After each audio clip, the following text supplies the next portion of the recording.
அரசியலுக்கு வர்றாங்க, மக்கள் முன்னாடி நடிகர் விஜய் அவர்கள் அவருடைய கருத்தை வைக்கணும். சோ நீட்ட தேவை பொறுத்தவரை அவருடைய கருத்து என்ன இருக்கோ அதை சொல்லணும். அது உதாரணத்துக்கு தேசிய ஜனநாயக கூட்டணிக்குள் இருக்கக்கூடிய பாட்டாளி மக்கள் கட்சிக்கும் நீட்ட பற்றி மாற்று கருத்து இருக்கு. இப்ப நீங்க சொன்னீங்க நடிகர் விஜய் அவர்கள் ஒன்றிய அரசு அப்படின்னு சொல்லியிருக்காங்க. ஆனா நாங்கள் தெளிவாக இருக்கின்றோம், யார் என்ன வேண்டுமானாலும் சொல்லிக் கொள்ளட்டும்.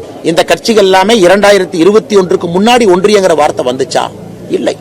ஆனா இன்னைக்கு விஜய் அவர்களும் கூட திமுக சார்ந்த அரசியல் நான் கையில் எடுக்க போறேன்னா மோஸ்ட் வெல்கம், நோ ப்ராப்ளம். திமுக சார்ந்த அரசியல் கையில் எடுத்தாங்கன்னா பாரதிய ஜனதா கட்சி மட்டும் தனித்திருக்கும். எங்களுக்கு அது சந்தோஷம். ஏன்னா எங்களுடைய இடத்துல நாங்கள் விளையாட போறோம். விஜய் அவர்களாக இருக்கட்டும், தொடர்ந்து திமுக சார்ந்த கொள்கையை அவர்கள் எடுக்க தமிழகத்தில் பாரதிய ஜனதா கட்சிக்கு உட்பட்ட எங்களுடைய வாக்கு, எங்களுடைய அங்கீகாரம் இருக்கக்கூடிய மக்களுடைய எங்கள் மேல் வைக்கக்கூடிய நம்பிக்கை எங்களுக்கு அது ஆதரவா வந்துகிட்டு தான் இருக்கும். அதனால் இது அரசியல் கட்சி தலைவராக நீங்க விஜயோட கமெண்ட் என்னன்னு கேட்டீங்கன்னா நான் வரவேற்பதுதான். ஆனால் ஒரு சாதாரண மனிதனாக அந்த கருத்தை பார்த்தீங்கன்னா அது சரியில்லாத கருத்து.